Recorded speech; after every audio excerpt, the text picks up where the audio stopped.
പ്രധാനമന്ത്രി നരേന്ദ്രമോദിയുടെ നേതൃത്വത്തിലുള്ള എൻ.ഡി.എ സർക്കാരിൻ്റെ ആദ്യ ബജറ്റ് അവതരിപ്പിക്കാൻ ഇനി ഏതാനും ദിവസങ്ങൾ മാത്രം. മൂന്നാം മോദി സർക്കാരിൻ്റെ ആദ്യ ബജറ്റിനെ വളരെ പ്രതീക്ഷയോടുകൂടിയാണ് പല സംസ്ഥാനങ്ങളും നോക്കിക്കാണുന്നത്. പ്രധാനമായും ആന്ധ്രാപ്രദേശ് മുഖ്യമന്ത്രി ചന്ദ്രബാബു നായിഡുവും ബീഹാർ മുഖ്യമന്ത്രി നിതീഷ് കുമാറും. അവതരിപ്പിക്കാൻ പോകുന്ന ബജറ്റിനെ സംബന്ധിച്ച് ഇരു നേതാക്കളും തങ്ങളുടെ ആഗ്രഹ പട്ടികകൾ കേന്ദ്ര സർക്കാരിന് കൈമാറിക്കഴിഞ്ഞു. ഈ പട്ടികയിൽ ഉൾപ്പെടുത്തിയിരിക്കുന്ന ആവശ്യങ്ങളെ മോദി സർക്കാർ എത്രത്തോളം പരിഗണിക്കും എന്നതിനെ ആശ്രയിച്ചായിരിക്കും ഒരർത്ഥത്തിൽ എൻ.ഡി.എ സർക്കാരിൻ്റെ ഭാവി നിലനിൽക്കുന്നത്. കഴിഞ്ഞ തവണത്തേതുപോലെ ഏകപക്ഷീയമായ ഭൂരിപക്ഷത്തോടു കൂടിയല്ല ബി.ജെ.പി കേന്ദ്രം ഭരിക്കുന്നത്.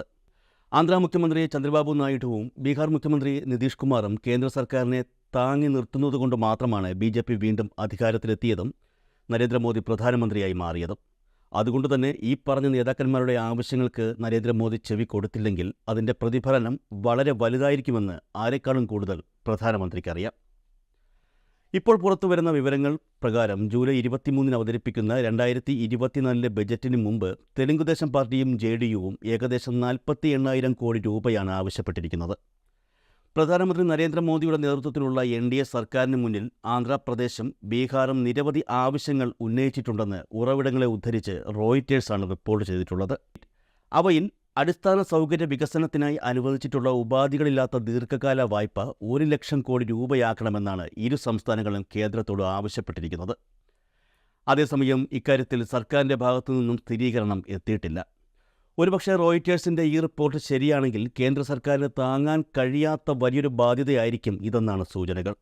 ആന്ധ്രാപ്രദേശിനും ബീഹാറിനും സ്പെഷ്യൽ പാക്കേജ് വേണമെന്ന ആവശ്യം ലോക്സഭാ തെരഞ്ഞെടുപ്പിൻ്റെ ഫലപ്രഖ്യാപനം കഴിഞ്ഞതിന് പിന്നാലെ ഇരു സംസ്ഥാനങ്ങളിലെയും മുഖ്യമന്ത്രിമാർ ആവശ്യപ്പെട്ടിരുന്നു. ഇക്കാര്യത്തിൽ കേന്ദ്ര സർക്കാരിൻ്റെ ഭാഗത്തു നിന്നും ഇതുവരെയും വേറെ തീരുമാനങ്ങളൊന്നും ഉണ്ടായിട്ടില്ല. ഇതുമായി ബന്ധപ്പെട്ട് ഇരു സംസ്ഥാനങ്ങളും നിർബന്ധപൂർവമായ ആവശ്യങ്ങൾ നടത്തിയിരുന്നില്ല.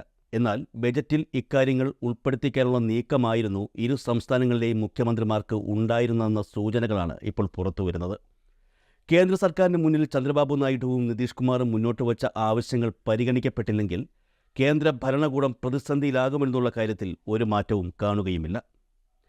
തെലുങ്കുദേശം പാർട്ടിയും ജെ.ഡി.യുവും ഏകദേശം 48,000 കോടി രൂപ ആവശ്യപ്പെട്ടിരിക്കുകയാണ് എന്ന് പറഞ്ഞല്ലോ. സമാനമായ ആവശ്യങ്ങൾ മറ്റൊരു റിപ്പോർട്ടിലും പരാമർശിച്ചിട്ടുണ്ട്. ബ്ലൂംബർഗ് പറയുന്നതനുസരിച്ച് ചന്ദ്രബാബു നായിഡു മാത്രം 1 ലക്ഷം കോടി രൂപയിലധികം സാമ്പത്തിക സഹായം തേടിയിട്ടുണ്ടെന്നാണ്.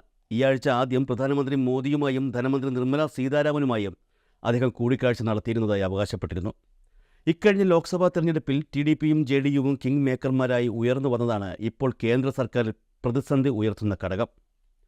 പുതിയ സഖ്യ സർക്കാരിൽ 16 എം.പിമാർ ചന്ദ്രബാബു നായിഡുവിൻ്റെ തെലുങ്കുദേശം പാർട്ടിയിൽ നിന്നും 12 എം.പിമാർ നിതീഷ് കുമാറിൻ്റെ ജനതാദൾ യുവിൽ നിന്നുമാണ്. ചന്ദ്രബാബു കേന്ദ്ര സർക്കാരിന് മുന്നിൽ വച്ചിരിക്കുന്ന പ്രധാന ആവശ്യങ്ങൾ എന്തൊക്കെയാണെന്ന് മനസ്സിലായോ? ചന്ദ്രബാബു നായിഡു കേന്ദ്ര സർക്കാരിന് മുന്നിൽ സമർപ്പിച്ച ആവശ്യങ്ങളുടെ പട്ടികയിൽ നിരവധി കാര്യങ്ങളാണ് ഉൾപ്പെടുത്തിയിരിക്കുന്നത്. അതിലാദ്യം അമരാവതി ആന്ധ്രാപ്രദേശിൻ്റെ തലസ്ഥാനമായി മാറുമ്പോഴുള്ള വികസന പ്രവർത്തനങ്ങളാണ്. കൂടാതെ പോളവാരം ജലസേചന പദ്ധതി, വിജയവാഡ, വിശാഖപട്ടണം, അമരാവതി എന്നിവിടങ്ങളിലെ മെട്രോ റെയിൽ പദ്ധതികൾ, വിജയവാഡ മുതൽ മുംബൈ വരെയും വിജയവാഡ മുതൽ ഡൽഹി വരെയും ഭാരത് ട്രെയിനുകൾ എന്നിവയൊക്കെ ചന്ദ്രബാബു നായിഡു ആവശ്യപ്പെട്ടിട്ടുണ്ട്. മാത്രമല്ല സംസ്ഥാനത്തെ പിന്നോക്ക ജില്ലകളുടെ വികസനം, രാമയ്യപട്ടണം തുറമുഖം, കടപ്പയിൽ സ്റ്റീൽ പ്ലാന്റ് എന്നിവയ്ക്കായി അദ്ദേഹം പ്രത്യേക ഗ്രാൻറ്റുകളും ആവശ്യപ്പെട്ടിട്ടുണ്ട്.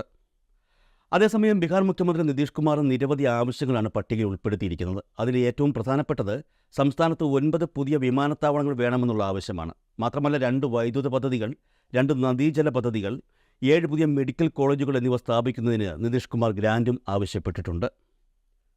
ഈ വർഷം ഫെബ്രുവരി 1 പാർലമെന്റിൽ അവതരിപ്പിച്ച ഇടക്കാല ബജറ്റിൽ മൂലധന നിക്ഷേപത്തിനായി സർക്കാർ സംസ്ഥാനങ്ങൾക്ക് പ്രത്യേക സഹായ പദ്ധതി പ്രകാരം ഏകദേശം 1,30,00,000 രൂപ അനുവദിച്ചിട്ടുണ്ട്. ചില സാമ്പത്തിക പരിഷ്കാരങ്ങൾ നടപ്പാക്കണമെന്ന വ്യവസ്ഥയിലാണ് ഈ തുകയുടെ പകുതിയും അനുവദിച്ചത്. കേന്ദ്രത്തിലെ പുതിയ എൻ.ഡി.എ സർക്കാർ ജൂലൈ 23 കേന്ദ്ര ബജറ്റ് അവതരിപ്പിക്കാൻ പോവുകയാണ്. ബജറ്റിൽ ഈ പറയുന്നത് പോലെ ആന്ധ്രാപ്രദേശിനും ബീഹാറിനും സ്പെഷ്യൽ പാക്കേജുകൾ അനുവദിക്കുകയാണെങ്കിൽ മറ്റു സംസ്ഥാനങ്ങളിൽ നിന്ന് ഉറപ്പായും എതിർപ്പുകൾ ഉയരും.